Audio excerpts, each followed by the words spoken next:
What's in a name? That's the question the city of Forest Hills in Davidson County is grappling with, as some neighbors want to change the names of the streets there named for Confederate generals. But who gets the final say?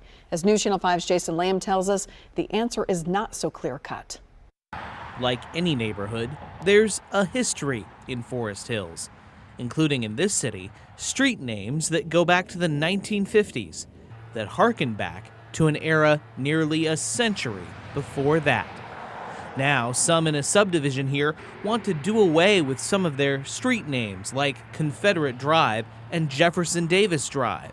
And if they're controversial, are they causing any problems for other people, why not do away with them and replace them with something that might be more appropriate? I think there's a big fear about asking people how they feel on such a divisive topic.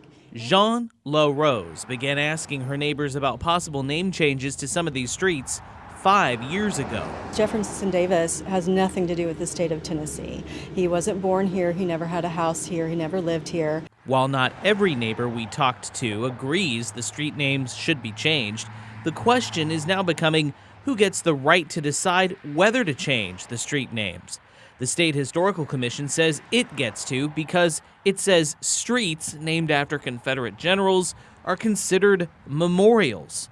So the city of Forest Hills is suing the commission, saying its neighbors should be the ones to decide. I think it's always probably in the best interest of a neighborhood to be in charge of its own street names and anything else within a neighborhood. Jean says the lawsuit, like the push to change these names themselves, may be a long process, but she says it's a change worth waiting for. I look at the people who are in the civil rights movement and the women's rights movement and the decades of persistence and setbacks that they went through. So I think it takes a long time for people to change their minds about something, and I'm here to listen for that. Jason Lamb, News Channel 5.